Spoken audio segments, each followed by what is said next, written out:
Pernah tak anda terfikir tentang watak game kegemaran anda, macam Mario, Lara Croft ataupun Master Chief? Apa yang buat mereka ni begitu ikonik sampai kita masih cakap pasal diorang bertahun-tahun kemudian? Ia bukan nasib semata-mata tau. Ia sebenarnya gabungan seni dan psikologi yang dirancang dengan teliti. Jom kita bongkar rahsia di sebalik rekaan watak yang takkan kita lupakan. Jadi, apa sebenarnya ramuan rahsia tu? Adakah rupa paras diorang, kuasa diorang, atau ada sesuatu yang lebih mendalam? Sebenarnya kan, jawapan dia bukan terletak pada watak tu sangat tapi lebih kepada macam mana otak kita berhubung dengan watak tu. Baiklah, kalau ada satu peraturan paling penting dalam reka bentuk watak, inilah dia. Bentuk mengikut fungsi. Maksudnya, setiap aspek rekaan watak tu, rupa dia, cara dia bergerak, personaliti dia, semuanya mesti menyokong cara permainan tu dimainkan. Cuba fikirkan, watak yang besar dan pakai perisai tebal, secara visual dah bagi tahu kita yang dia ni tank kan? Walaupun dia tak buat apa-apa lagi. Jadi ia bukan setakat nampak stylo je, tapi kena betul-betul berfungsi dalam game. Okey, bahagian pertama, di dalam kepala pemain. Untuk kita betul-betul faham apa maksud fungsi itu, kita kena masuk ke tempat yang paling penting sekali, dalam kepala kita sendiri sebagai pemain. Sebab pada asasnya, rekaan watak yang hebat ni semuanya pasal psikologi. Macam mana kita boleh rasa terhudung dengan avatar di skrip. Bila kita cakap pasal watak yang kita kawal, ada satu istilah khas untuknya, avatar. Maklumat utama avatar ni bukanlah untuk jadi satu watak yang dah tetap, tapi ia lebih kepada menjadi medium untuk identiti dan tindakan kita sendiri dalam dunia permainan tu. Pereka permainan biasanya guna 4 lapisan psikologi untuk bina hubungan ni. Pertama, visceral. Senang cerita, macam mana rasa dia bila kita kawal watak tu? Best tak pergerakan dia? Kedua, kognitif. Adakah watak tu rasa macam kulit mental kita, membolehkan kita selesaikan masalah dalam game secara semula jadi? Lepas tu barulah ada lapisan sosial, macam mana kita berinteraksi dengan orang lain, dan akhir sekali, fantasi yang merangkumi semua cerita latar belakang dan motivasi watak tu. Dan inilah kuncinya. Walaupun cerita dan interaksi sosial tu memang best, asas untuk mana-mana avatar yang mantap sebenarnya datang dari 2 lapisan pertama tadi. Kalau watak tu tak sedap nak dikawal atau tak ngam dengan cara kita berfikir, lapisan fantasi dan sosial yang ke atas tu pun akan rasa goyah. Okey, yang ni mungkin bunyi dia macam pelik sikit. Kita mungkin fikir, lagi realistik satu watak tu, lagi senanglah kita nak relate kan? Tapi selalunya sebaliknya yang berlaku. Watak yang ringkas dan kartun macam Mario ni, dia ibarat kanvas kosong. Otak kita sendiri yang akan isi tempat-tempat kosong tu, menjadikannya lebih mudah untuk sesiapa sahaja, dari mana-mana pun, untuk nampak diri mereka sendiri dalam peranan hero tu. Sekarang kita dah faham kenapa. Dari sudut psikologi, jom kita beralih pula kepada macam mana dari sudut seni. Macam mana pereka permainan guna visual untuk hidupkan semua fungsi-fungsi ni. Inilah dia antara toolkit utama seorang artis watak.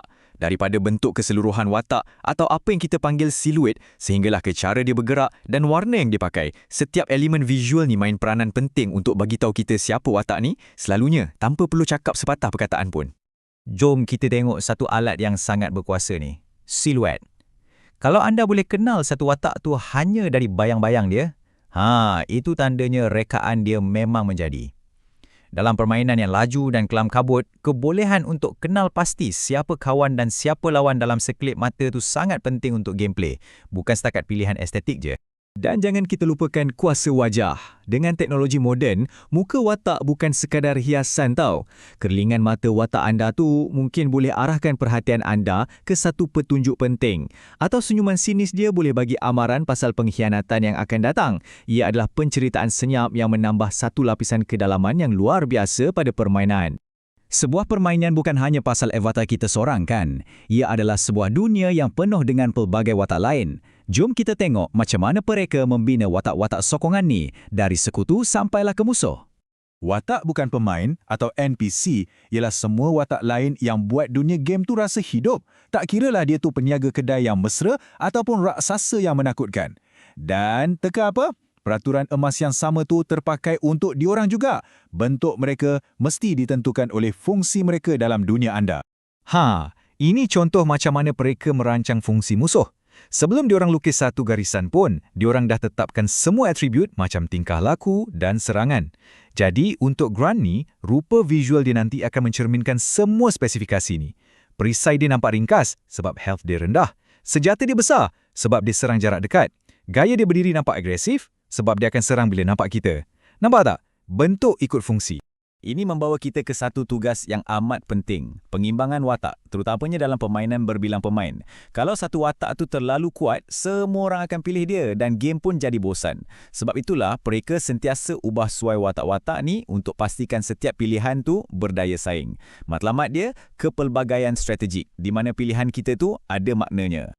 Akhir sekali, jom kita tengok macam mana semua idea ni disatukan dalam persekitaran produksi yang sebenar. Macam mana satu lakaran idea tu boleh bertukar menjadi aset yang berfungsi sepenuhnya dalam permainan. Semuanya bermula dengan dokumentasi yang jelas. Pasukan pembangun guna blueprint macam dokumen reka bentuk permainan untuk mekanik, Art Bible untuk gaya visual dan Story Bible untuk cerita latar belakang.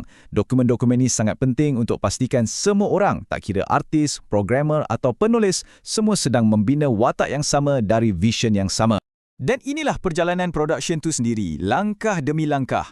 Ia bermula dengan lukisan ringkas, kemudian jadi macam arca digital, diberi kulit dan perincian, diajar cara untuk bergerak dan akhirnya dihidupkan dalam dunia permainan. Memang satu perjalanan yang luar biasa dari sekadar idea sampailah menjadi sesuatu yang boleh kita berinteraksi.